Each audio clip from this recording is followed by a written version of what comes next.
Xin chào các bạn, trong chuyến hành trình khám phá thế giới hôm nay, chúng ta sẽ dừng chân ở một quốc gia tại Nam Mỹ tên là Colombia. Quốc gia này được biết đến như là cửa ngõ của Nam Mỹ vì nó nằm ở phía tây bắc của lục địa, nơi giao nhau giữa Nam Mỹ với Trung và Bắc Mỹ. Ngoài ra, Colombia còn có chung biên giới với Venezuela, Brazil, Peru, Ecuador và Panama. Đây cũng là quốc gia duy nhất ở Nam Mỹ có đường bờ biển trên cả Thái Bình Dương và biển Caribe ở Đại Tây Dương.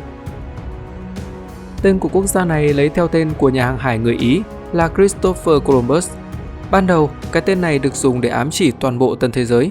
Tuy nhiên, năm 1819, Hội nghị Angostura đã thống nhất đặt tên Gran Colombia cho vùng đất bao gồm Colombia ngày nay, Panama và Venezuela cùng với phần đất liền của Ecuador và các khu vực phía bắc Peru cũng như tây bắc Brazil.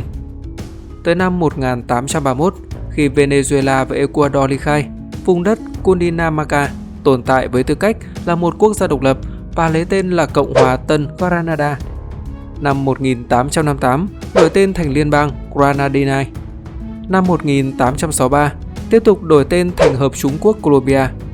Cuối cùng, năm 1886, cái tên Cộng hòa Colombia được sử dụng cho tới ngày nay. Tuy nhiên, năm 1903, Panama tiếp tục ly khai khỏi quốc gia này và tới năm 1928, lãnh thổ Colombia mới được hình thành như ngày nay với diện tích lên tới 1.141.748 km², gấp hơn 3 lần diện tích Việt Nam. Lãnh thổ của Colombia được cắt ngang bởi đường xích đạo, chia quốc gia này thành hai bán cầu Bắc và Nam. Nhờ vậy mà đất nước này rất ít khi phải chịu đựng các biến động của thời tiết như các cơn bão nhiệt đới hay hạn hán. Điều đó đã giúp Colombia trở thành quốc gia đa dạng sinh học thứ hai trên thế giới sau Brazil. Ước tính hơn 10% số loài trên trái đất sống ở đây, trong đó có khoảng 45.000 loài thực vật, 1.900 loài chim, 300.000 loài động vật không xương sống, 6.000 loài động vật có xương sống, trong đó có hơn 2.000 loài cá biển. Với vị trí tiếp giáp các đại dương lớn, lại có lượng mưa dồi dào.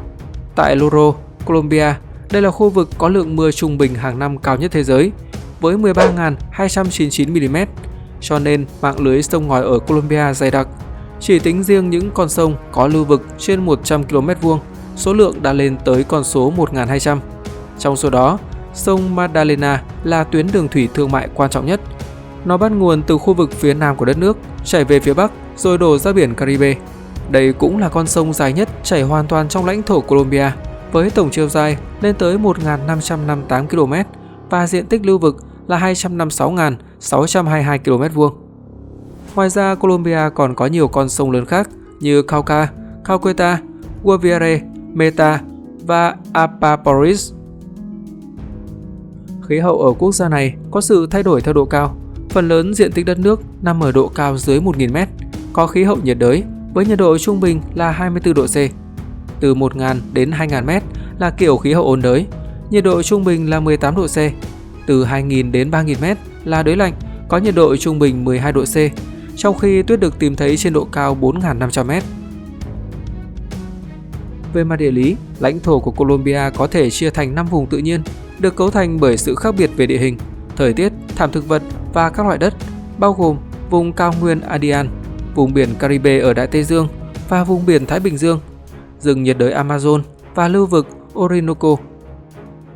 Vùng Andean nằm ở miền trung Colombia, có diện tích khoảng 278.600 km², được tạo thành bởi 3 nhánh của dãy núi Andes Colombia là Tây Andes, Trung Andes và Đông Andes, với các đỉnh núi lửa cao tới hơn 5.000 m so với mực nước biển.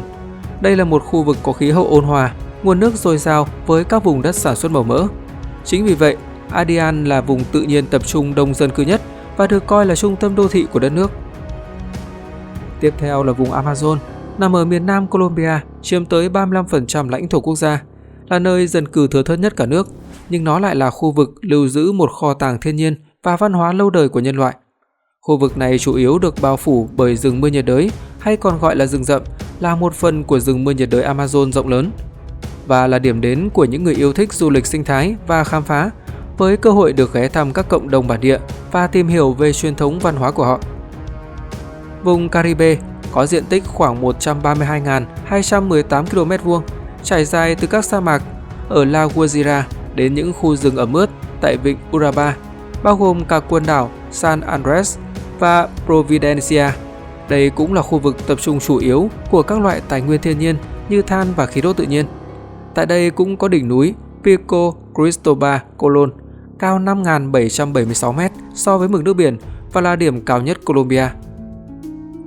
Vùng Thái Bình Dương, đây là phần địa lý phức tạp nhất, có diện tích là 83.170 km², địa hình chủ yếu là đồng bằng, được bao phủ bởi rừng nhiệt đới, sông ngòi, rừng ngập mặn và đầm lầy. Dãy núi Boulder chạy dọc bờ biển phía Bắc, được ngăn cách với dãy Tây Andes bởi thung lũng Achato, nơi có sông Achato chảy qua. Đây cũng là một trong những nơi ẩm ướt nhất hành tinh, với lượng mưa trung bình lên tới 7.600 mm mỗi năm. Vùng Orinoco, đây là khu vực có các đồng bằng rộng lớn, nó còn được gọi một cách thông tục là đồng bằng phía Đông, được hình thành trong kỷ Đệ Tứ và bị ảnh hưởng bởi lũ lụt theo mùa. Orinoco có 4 kiểu thảm thực vật: rừng ven sông, savan khô, savan ướt và đầm lầy, là nơi ẩn náu của nhiều loài động vật thủy sinh và bán thủy sinh. Hiện tại dân số của Colombia là 50.878.000 người, chỉ đứng sau Brazil ở khu vực Nam Mỹ. Họ là hậu duệ của những cư dân bản địa ban đầu, những người thực dân Tây Ban Nha, những người dân châu Phi ban đầu được đưa đến đất nước này làm nô lệ và những người nhập cư thế kỷ 20 từ châu Âu và Trung Đông. Tất cả đều đóng góp vào một di sản văn hóa đa dạng. Theo điều tra dân số năm 2018, thì người da trắng và người mestizos chiếm 87,58% dân số quốc gia, người gốc Phi chiếm 6,68%, người bản địa chiếm 4,31%, còn lại 1,43% dân số là người Raza, người Palenquero, người Roma và người châu Á.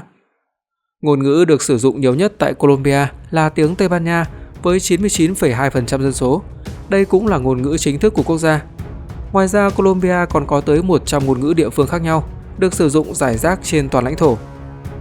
Về tôn giáo, mặc dù Colombia không có tôn giáo chính thức, nhưng phần lớn người dân được xác định là theo Công giáo, chiếm khoảng 79% dân số, và khoảng 15% dân số theo đạo Tin lành, còn lại khoảng 6% dân số theo chủ nghĩa vô thần và các tôn giáo khác. Về mặt hành chính, Colombia được chia làm 32 tỉnh và một thành phố thủ đô là Bogotá. Đây cũng là thành phố đông dân nhất cả nước với 7.387.400 người. Các thành phố lớn kế tiếp theo là Medellín với 2.382.399 người và Cali với 2.172.527 người. Trong lịch sử, Colombia cũng hứng chịu cuộc nội chiến kéo dài hơn 50 năm, từ năm 1964 đến năm 2016 giữa lực lượng vũ trang cách mạng Colombia và lực lượng quân sự Colombia. Cuộc nội chiến đã khiến hơn 200.000 người thiệt mạng, gần 8 triệu người phải di rời. Song song với nó là tệ nạn buôn bán ma túy, mà đỉnh điểm là những năm 1980, 1990. Cho tới vài thập kỷ gần đây, Colombia đã nỗ lực thay đổi, có bước chuyển mình trở thành một quốc gia an toàn và phát triển hơn. Đến năm 2020, tổng sản phẩm quốc nội của Colombia đạt 271,46 tỷ đô la Mỹ, xếp thứ 3 trong khu vực Nam Mỹ, chỉ sau Brazil và Argentina. Tuy nhiên, GDP bình quân đầu người lại khá thấp so với khu vực, với 5.336 đô la Mỹ. Colombia cũng giàu tài nguyên thiên nhiên, trong đó nổi bật là dầu mỏ, khí đốt tự nhiên, than đá, vàng và đồng. Họ cũng được biết đến là quốc gia xuất khẩu cà phê lớn thứ 3 trên thế giới, sau Brazil và Việt Nam của chúng ta. Trong những năm gần đây, khi mà tình hình chính trị và xã hội đã dần ổn định, ngày càng có nhiều người từ khắp nơi trên thế giới đến khám phá đất nước Colombia. Nhờ đó mà ngành du lịch cũng đang trên đà phát triển và mang lại hiệu quả kinh tế cao. Với lượt khách du lịch nước ngoài đã tăng từ 0,6 triệu người năm 2007 lên 4,53 triệu người vào năm 2019. Một số địa điểm không thể bỏ qua khi đến với quốc gia này, chẳng hạn như Cartagena. Đây là viên ngọc quý của bờ biển Caribe của Colombia và là một trong những điểm đến có kiến trúc thuộc địa được bảo tồn tốt nhất ở châu Mỹ. Đi dạo qua thành phố lịch sử có tường bao quanh và bạn có thể cảm thấy như thể bạn đã quay ngược thời gian về một thời đại khác. Ciudad Pereira. Đây là địa điểm khảo cổ của một thành phố cổ nằm sâu trong dãy núi Sierra Nevada de Santa ở Colombia và chỉ được tìm thấy vào những năm 1970. Thành phố được xây dựng và chiếm đóng bởi người da đỏ Tairona từ thế kỷ thứ 8 đến thế kỷ thứ 14. Thành phố cổ này được cho là một trong những khu định cư thời tiền Colombia lớn nhất được phát hiện ở châu Mỹ. Vườn quốc gia Chiribiquete. Đây được coi là khu bảo tồn rừng nhiệt đới lớn nhất thế giới, nằm ở giữa khu vực Amazon, được UNESCO công nhận là di sản văn hóa và thiên nhiên của nhân loại vào năm 2018. Với diện tích 27.800 km2, là nơi sinh sống của rất nhiều loài chim và động vật quý hiếm. Ở đây còn lưu giữ hơn 600.000 dấu vết của những bức tranh khắc họa, chữ tượng hình và 20.000 tác phẩm nghệ thuật cổ xưa. Sông Cano Cristalero, hay còn gọi là dòng sông ngũ sắc, là một kỳ quan thiên nhiên của Colombia. Vào khoảng thời gian từ tháng 7 đến tháng 11, khi một loài tảo nở hoa biến lòng sông thành một cầu vồng với nhiều sắc màu như đỏ, xanh lá cây, vàng, xanh lam và đen. Vậy là chúng ta đã kết thúc hành trình khám phá đất nước Colombia xa xôi ở bên kia bờ Thái Bình Dương. Bạn nghĩ sao về quốc gia này? Hãy chia sẻ cho 5 phút thôi và mọi người cùng biết nhé. Xin chào và hẹn gặp lại các bạn ở những video tiếp theo.